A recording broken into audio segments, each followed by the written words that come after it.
friends with benefits in the past, they all have like different name. Like I never have them on my phone by like their real actual name. Their real name. You know, like I usually do. Like, you know, like at one point, like this ex-boyfriend of mine that I was talking about. At one point in his life, he lived in Phoenix. His name was like on my contacts was Phoenix. I've had one on my phone before that it actually says "guy from the party, do not answer."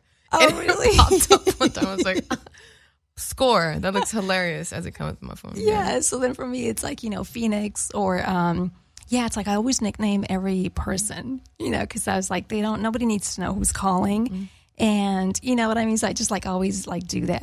That's funny. That's hilarious. What I haven't done yet, and I know a lot of guys do this, I haven't gotten to the extent, you know, because I don't play that way. Like if I'm, you know, if I have a boyfriend, I'm not going to be cheating.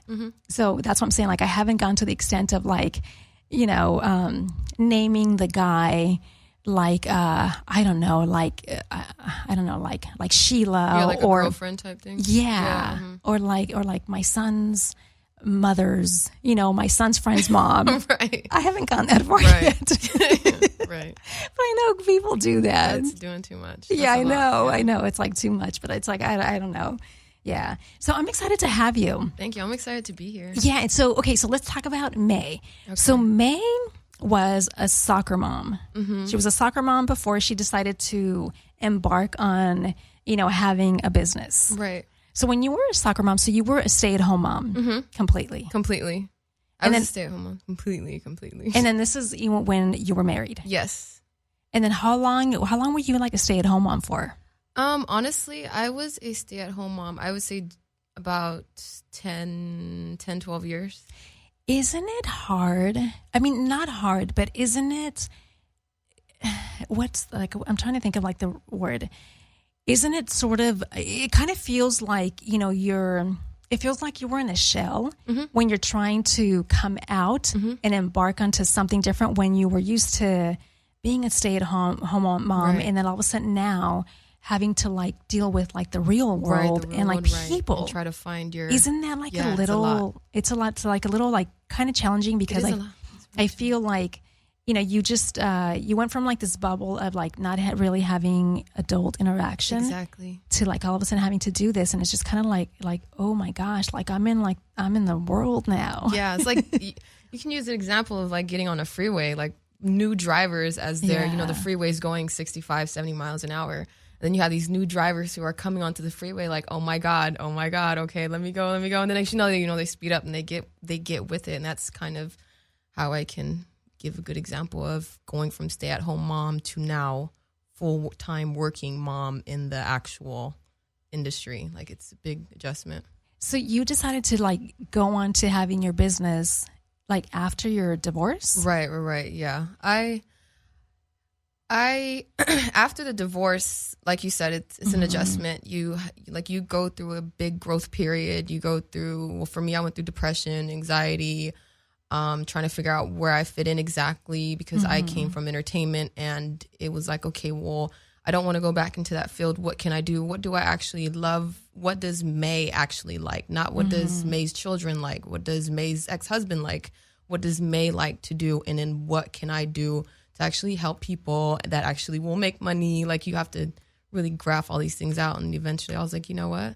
This is the arena I need to go in. Cannabis helps people. You can make good money. I still cook. I know how to cook. Yeah. That's what I did with the kids for a long time. So it just made sense. So when you decided to go like into the cannabis business, you know, do you smoke?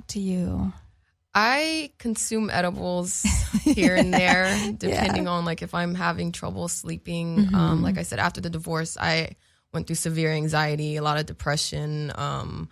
I went through a lot of separation issues with the kids because I was accustomed to being with them 24/7. And then now it's like, okay, you're not with the kids every day. Like, what is going on? Why are the kids not here? Like, you're not really a mom. Like, you have all these thoughts that go on in your mind. And sometimes those few bites of the cookie will just tone it all down. So that helps out a lot. Instead of me being on all these medications, I'm like so against that. So I can just take a few bites and It helps a lot. You know what's interesting the reason why I was asking you about the stay at home and the transition, because I did that myself. Oh, really? I was like married. I was married to, my ex-husband, and I'm so used to always, working, being independent. And when we met, his first thing was, you're going to be a stay-at-home mom. Oh. And of course, like, that was not my thing. Is he older than you?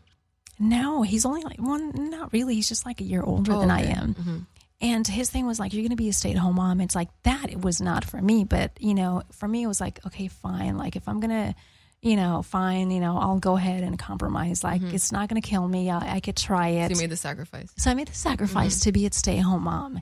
And I did it. And so it's like, so for so many years, not working, and then all of a sudden having to go out after like the divorce, then I'm like, okay, now it's time for me to go work. For me, it was the same thing. I was like, oh my gosh. So leading to the point where I was going to go out and get a job, that to me was like, I was like, oh my gosh, it's like, what if, I forgot the things that I'm supposed to do? You know what I mean?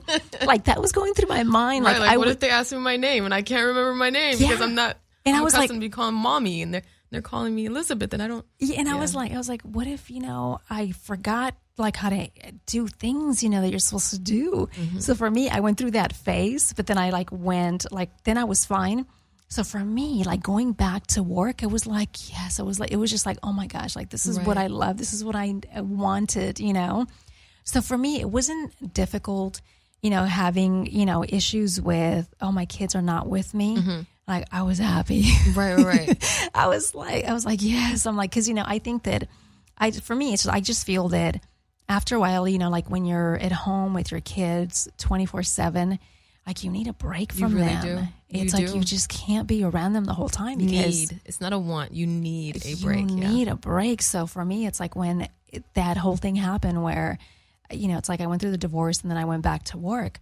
To me, that was my break. Being away from the kids. It was like working was great. But then, of course, when I was at home, it was great. Back to mom mode, right? Yeah, which I didn't mind it. And like my whole thing also was, when my kids were with me, I would never go out. I wouldn't go out. I wouldn't get babysitters to take care of my kids so I can go out.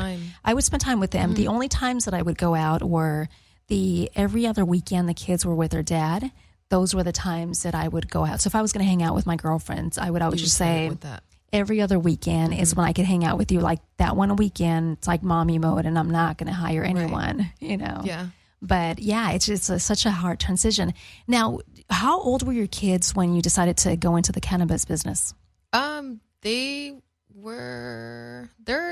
about the ages they are now. Only two of them, two of their ages increased, but they are 15, 10, 8, and 3. When you have so many, you kind of lose track. Wait, 3-year-old? Yeah, I have a 3-year-old. She turns 4 on the 9th. Oh my goodness. Yeah, so I have the full, it's a broad spectrum. I have teens to toddlers. Yeah.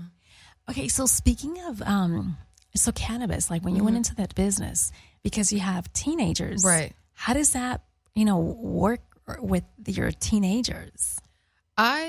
It's funny because when I got into this industry, like thinking about him played into a huge part of everything of how people look at my business, what message my website is giving, what message am I giving, because I do have children and I have a teenage son who, of course, his friends will look to see what his mom is doing. What am I doing with him? What example am I giving him? So we sat down, we had a long talk about it, and I let him know about what exactly mommy is doing and that, he knows how natural I am and how against medication I am. And he sees that, what I'm doing is actually here to help people.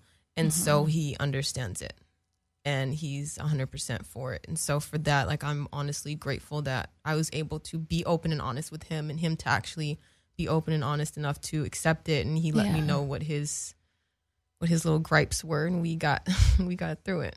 Now, he said he's 15. 15? What happens if he were to say, Mom, can I try one of your edibles? I would say when you're 21, we can have this discussion. Right now, no. Wait, cannot. isn't it 18 when you can or not really? In my house, it's really? 21. Yeah. I don't know what the state says. May says when you're 21, we can have that discussion. Okay. Yeah.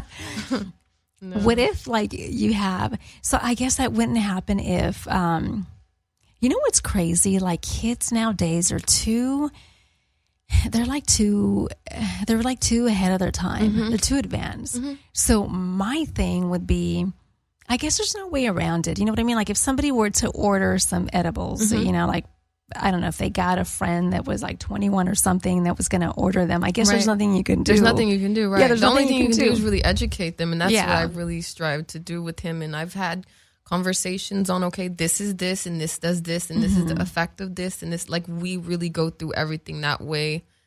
He's well informed of everything. So it wouldn't be some child who knows nothing about cannabis and his friend is like, hey, guess what? I got this edible and you want to try it.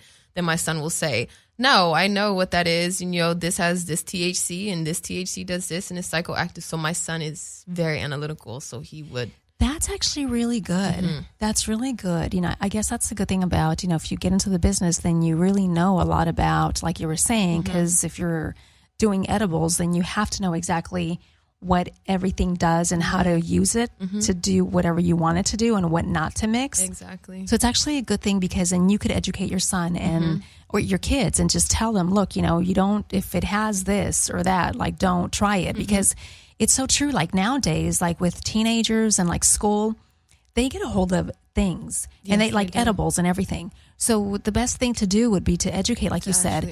Now give me an example of like, what is it? Like you said, it's like THC, right? What is it like the kinds that, you know, like what is it that you would see like in the street, you know, that maybe kids would have nowadays that they're like clueless of what it would do. Like what's that one thing that, you know, it has that they shouldn't be, like you were saying, telling your son that, you know, this is what this does and don't eat that. I would say for children, period, just to stay, unless like they need it medicinally, if they have some type of illness or something, or ADHD, ADD, but just to stay away from it completely. I know that as children, I was a child once, so I know how that all goes. But I mean, at the end of the day, it kind of falls on the parent to really educate. Like most parents that I know, they kind of stay away from the don't ask, don't tell. Right. And then behind your back, your child is sitting up here trying to figure out things because you're not being open enough. Whereas I feel you should educate them that way they can make informed decisions on, okay, whether or not. Because most of the time it's like peer pressure here, do it. They don't know and then they consume it. But if they do know, then they can say, okay, well, no, I actually know about that. And I think I'll pass because I don't want to hibernate for the next 2 days or whatever the case may be. So, yeah. You know what? That's so true because that's what I did like with my son. Oh, really? My son, I had conversations with him about, you know, when it comes to like sex. Oh, that's good. So I had conversations with him. And of course, you know, it was kind of awkward, you know, for him because, you know, he's a boy. How old was he at the time? 14 because he's 16 right now. Okay. So I think he was like 14. And the only reason why I like had the conversation because I think he was 14 or 13 at the time where he was taking a class in school because it was required. I understand, you know, like the city we live now in, that class, like that health class, you know, it wasn't required until like, I think the 9th grade or something or 10th grade you take the class. I'm not sure. But where we were living before, they took it on early on, like earlier, which is, I think it's better. Yeah, to me it's better. Yeah. So when he was taking that class, that health class, it talked about, you know, all types of, you know, like sexual diseases and everything. So what I did, you know, so when he would ask me a question like, oh, Mom, you know, what about, I think it was like syphilis or something, you know, because he said, you know, like the school, like they were learning that. Right. And I was like, oh, actually, yes. So you know what I did? Just like Google these pictures. Yes. This is what happens. Right. You see what it looks like? It looks nice, huh? Yeah, stay away from that. So I would Google and I would like show him like the most like extreme pictures. Scared straight. Of like, hilarious. You know, like the worst stuff. And he was like, oh my God. And I'll go, yeah. Yeah. Like and I'll be, So I was like, so this is what happens when this, you know, so yeah, and of course, like, some of my friends were like, oh my gosh, like you're being too extreme. Like you shouldn't do that because you should. They need then, to know. yeah, it's like, then he's going to, be so fearful. And I'm like, he's not going to be fearful. I just need him to know. This is what happens, just in case you never know. Yes. So I would like show him like the worst pictures ever of every question he had to follow that he didn't want to ask in class, because he was probably embarrassed to ask in front of everyone. Raise your hand.